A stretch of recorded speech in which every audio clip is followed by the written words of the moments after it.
আমরা মানুষকে বলেছিলাম আমরা একটি দেশ তৈরি করতে চাই যেখানে নারী পুরুষ শিশু সকলে নিরাপদে রাস্তায় চলতে পারবে।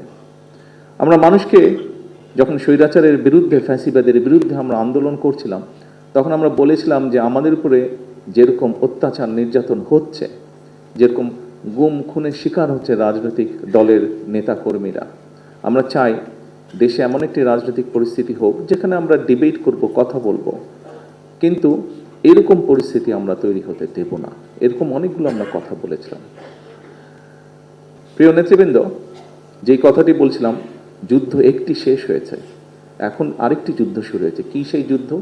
সেই যুদ্ধটি হচ্ছে আমরা মানুষকে যে কমিটমেন্ট দিয়েছিলাম সেই কমিটমেন্টগুলোর বাস্তবায়ন করা। এবং আপনারা খেয়াল করে দেখবেন, প্রত্যেকেই আপনারা এখানে 12 তারিখে যে নির্বাচন হয়েছে সেই নির্বাচনে আপনারা মাঠে ছিলেন। আমি বলেছিলাম যে নির্বাচনটি কিন্তু কঠিন হবে। আপনারা প্রত্যেকেই পরতে পরতে সেটা কিন্তু অনুভব করেছিলেন। মানুষ আমাদের দলের পক্ষে, আমাদের ম্যানিফেস্টোর পক্ষে আমাদেরকে মানুষ সমর্থন দিয়েছে। যে নির্বাচনের আগের দিন পর্যন্ত এই ম্যানিফেস্টোটি ছিল বাংলাদেশ জাতীয়তাবাদী দলের ম্যানিফেস্টো। নির্বাচন হয়ে যাওয়ার পরে এবং ফলাফল বের হবার পরে, আমরা বিশেষ করে সরকার গঠন করার পরে এই ম্যানিফেস্টোটি আমাদের সরকারের তথা বাংলাদেশের জনগণের ম্যানিফেস্টোতে পরিণত হয়েছে।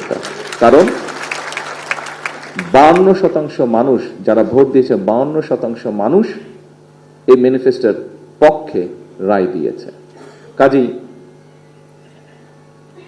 প্রিয় নেতৃবৃন্দ, আমাদেরকে এখন এই ম্যানিফেস্টোতে আমরা যা যা বলেছি আমাদের সর্বোচ্চ দিয়ে সরকারকে চেষ্টা করতে হবে এই ম্যানিফেস্টোর বাস্তবায়ন করার জন্য। কিন্তু সরকারটি গঠন হয়েছে, আমরা কি বলি, বিএনপি সরকার বলি, কিন্তু তাই নয় কি? আমরা বলি বর্তমান সরকার বিএনপি সরকার, অর্থাৎ সরকার ঠিকই আছে কিন্তু বিএনপি সরকার।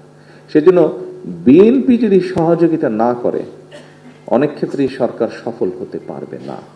এবং বিএনপির সফলতা তখনই নির্ভর করছে যখন আপনারা এখানে উপস্থিত প্রত্যেকটি মানুষ এবং আপনারা যাদেরকে নেতৃত্ব দিচ্ছেন তাদেরকে সাথে নিয়ে সরকারের পেছনে এসে না দাঁড়ান। তা এর বাইরেই হলে আমরা সরকারকে কাঙ্ক্ষিত লক্ষ্যে নিয়ে যেতে পারবো না।